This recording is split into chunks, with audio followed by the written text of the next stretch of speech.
Pessoal, estou aqui mais uma vez aqui no meu canal para trabalhar um novo conteúdo na disciplina de História e com um diferencial, né? Hoje nós vamos começar a trabalhar conteúdos da história do Brasil.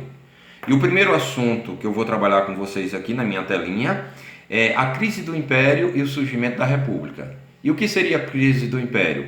Seria a crise da monarquia. E essa monarquia representa justamente o governo do último rei do Brasil.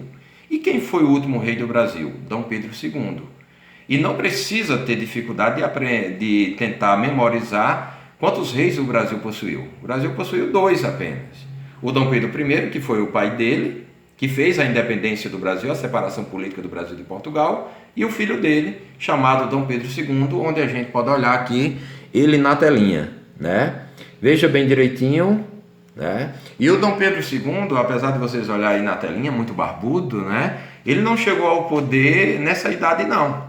Ele chegou ao poder com 15 anos de idade. Quase a idade que vocês têm aí, né? Ele chegou ao poder no ano de 1840, sem muita experiência administrativa, mas muito autodidata, muito inteligente. E ele chegou a governar o Brasil por 49 anos. É isso mesmo que você está ouvindo. Ele chegou a governar o Brasil por 49 anos. Ele chegou ao poder com a mudança na Constituição do Império, que exigia que o príncipe só poderia se tornar rei aos 18, mas ele acabou assumindo com 15 anos de idade. Ele assumiu com 15 e governou até o ano de 1889. Olha, aula de matemática aí. 1840 a 1889. Daí 49 anos. E o governo de Dom Pedro II ficou caracterizado por duas fases. Uma fase positiva e uma fase negativa. E qual foi a fase positiva? Os primeiros 30 anos do seu governo, de 1840 a 1870, onde ele investiu na produção do café e o café acabou gerando grandes riquezas para o Brasil. Para você ter uma ideia, em 10 anos de administração, que é 1840 a 1850, o café foi tão produzido no Brasil que ele conseguiu dinheiro que pagou a dívida externa do Brasil. E era uma dívida externa que foi contraída pelo pai dele. Veja só, pagando conta do pai, né? Aqui você tem o pai pagando conta do filho. Então ele pagou a dívida externa do Brasil com a produção do café. E o café era considerado ouro negro na época. E o Brasil tinha terras em abundância, favoráveis, clima, principalmente a Terra Roxa, que é uma terra vulcânica que fica no interior de São Paulo, Rio de Janeiro, Minas Gerais, e tinha um excelente mercado consumidor, que era a Europa, os países europeus, que não produzem café, consumiam café brasileiro, e os Estados Unidos da América. Então ele apostou no café e o café deu certo. E esses 30 anos do governo dele, esses primeiros 30 anos, foi extremamente positivo. Ele paga a dívida externa, muda o sistema de transporte do Brasil, trazendo as famosas ferrovias, né? E incentiva cada vez mais a produção. Se está dando certo, então tá beleza. Em time que se ganha não se muda, não é isso? Mas a segunda fase do governo dele foi um pesadelo total. A segunda fase do governo dele foram os últimos 19 anos da sua administração, que foi de 1870 até o ano de 1889. Isso foi porque as pessoas que apoiavam politicamente Dom Pedro II acabou se revoltando contra ele. E essas revoltas contra Dom Pedro II foram tão marcantes que acabou provocando o fim do governo dele, a queda do governo dele. E quem fez essas revoltas? O povo? Não, não foi o povo. Quem fez essas revoltas contra Dom Pedro II foi a própria elite. Aquele grupo que sustentava o governo dele, que acabou se revoltando e ficando contra a sua administração. Que aí, nós historiadores, colocamos 3 causas que explicam justamente o fim do poder de Dom Pedro II, que é o fim do Império, a crise do Império. Nós temos a questão abolicionista, que também pode receber o nome de questão escravista. Nós temos a questão religiosa, que aí a gente vai ter a Igreja Católica contra o governo dele, e nós vamos ter a questão militar, que é o exército contra ele. Então veja que são 3 pesos pesados contra o governo de Dom Pedro II. Primeira, a questão abolicionista, foi a revolta dos senhores de escravo contra Dom Pedro II, porque os senhores de escravo eram contra as políticas abolicionistas, era contra a política de liberdade dos escravos. Os senhores de escravo eram os senhores de terra, eram os produtores de café. E Dom Pedro II decidiu criar as leis para pôr fim à escravidão no Brasil. Aí veja só, pôr fim à escravidão iria revoltar justamente não o escravo, porque iria ganhar sua liberdade, iria revoltar o dono do escravo. Então aí os senhores de escravos, no fim do império, no fim do governo dele, acabam ficando contra ele e tecendo inúmeras críticas à sua governança. A questão religiosa, que foi a revolta da Igreja Católica contra Dom Pedro II. A Igreja Católica era contra uma lei que existia no Império, que era chamada Lei do Padroado. Lembra? A Lei do Padroado foi criada pelo pai dele, Dom Pedro I, em que nessa lei o rei ele poderia mandar nas questões religiosas da Igreja Católica. Todas as encíclicas, todos os documentos vindos de Roma tinham que passar pela autorização do rei aqui no Brasil, até mesmo nomeações de padre, bispo, clero. Então a igreja estava submetida ao poder do rei. E aí a igreja, vendo que existia um grupo rico, que eram os senhores de terra, produtores de café, estavam tecendo críticas de Dom Pedro II, a Igreja Católica pega essa oportunidade, essa carona, para ficar também contra o império. O que é que a Igreja Católica quer? O fim da interferência, quer o fim da intervenção do Estado na religião. A igreja vai defender liberdade religiosa, a criação de um Estado laico, em que qualquer pessoa poderia professar a sua fé sem que o Estado tivesse escolha por uma religião. Então a Igreja Católica quer que Estado é Estado e Igreja seja Igreja. E por último, o Exército. O Exército é que protege justamente o Dom Pedro II. Os outros dois grupos podem se revoltar, mas se Dom Pedro II tem o Exército a seu favor, as Forças Armadas, aí ele pode continuar governando o Brasil. Mas aí o Exército acabou também se revoltando contra ele, na parte final do seu governo. E o motivo é que o Exército brasileiro começou a considerar que a monarquia era um sistema político atrasado para o Brasil. E segundo a visão ideológica do Exército brasileiro, o progresso do Brasil só poderia acontecer se o Brasil mudasse de monarquia para a república. Essa ideia surgiu dentro do Exército, principalmente quando o Brasil voltou de uma guerra contra o Paraguai, conhecida como a Guerra do Paraguai, 1870 a 1875. E nessa guerra, o Paraguai foi arrasado, foi destruído pelo Brasil.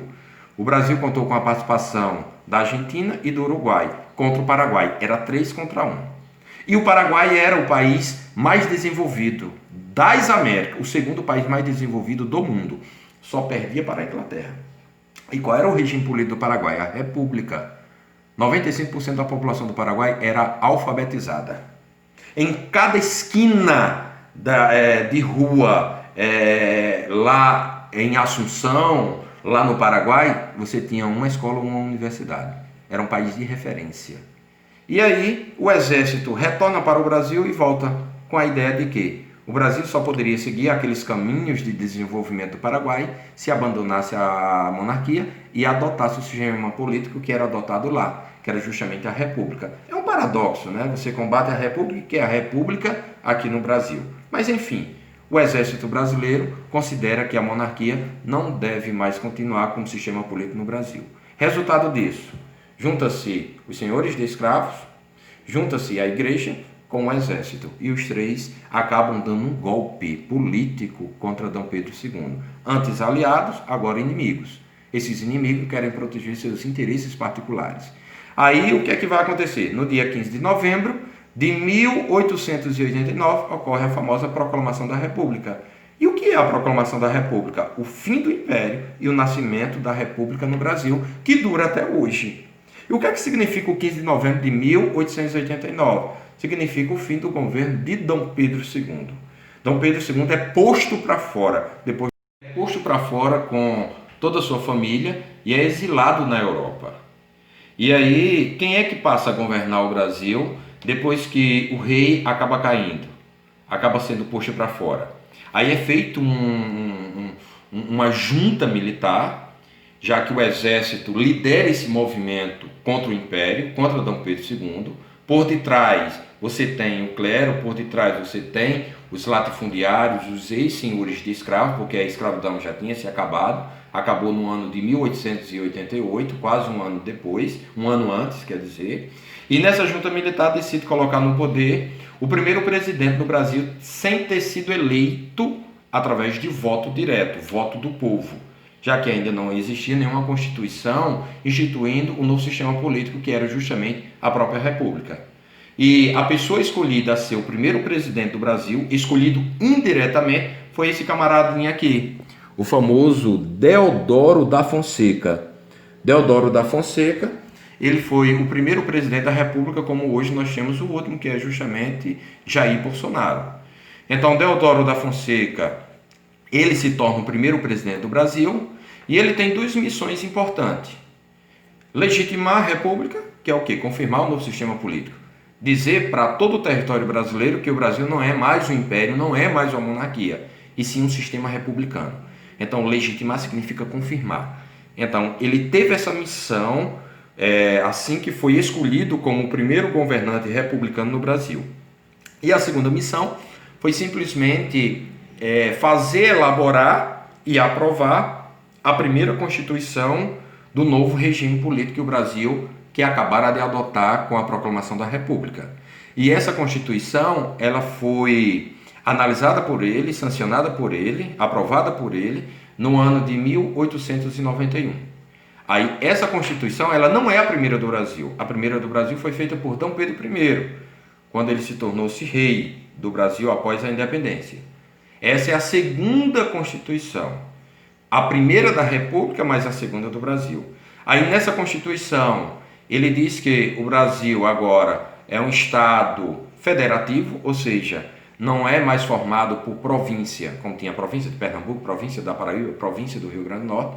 Agora você tem o nome Estados, Estados Federativos. Ele diz que o presidente ele tem que ser eleito através do voto, diferente da monarquia, que não havia eleição, mas para ele o voto só poderia ser para homens, então excluía mulheres. Só para homem e com idade igual ou superior a 21 anos, e tinha que ser alfabetizado. Então, o analfabeto nem poderia ser votado, nem poderia votar. Então, ele legitima, confirma e institui a primeira Constituição da República Brasileira. Depois de Deodoro, nós vamos ter outros presidentes, que vocês vão ter que estudar no nosso livro e fazer pesquisas, certo? Nós vamos ter o Floriano Peixoto, que chegou a ser vice dele como presidente e que acabou assumindo a presidência da República. Vamos ter o Prudente de Moraes e o famoso Campos Salles.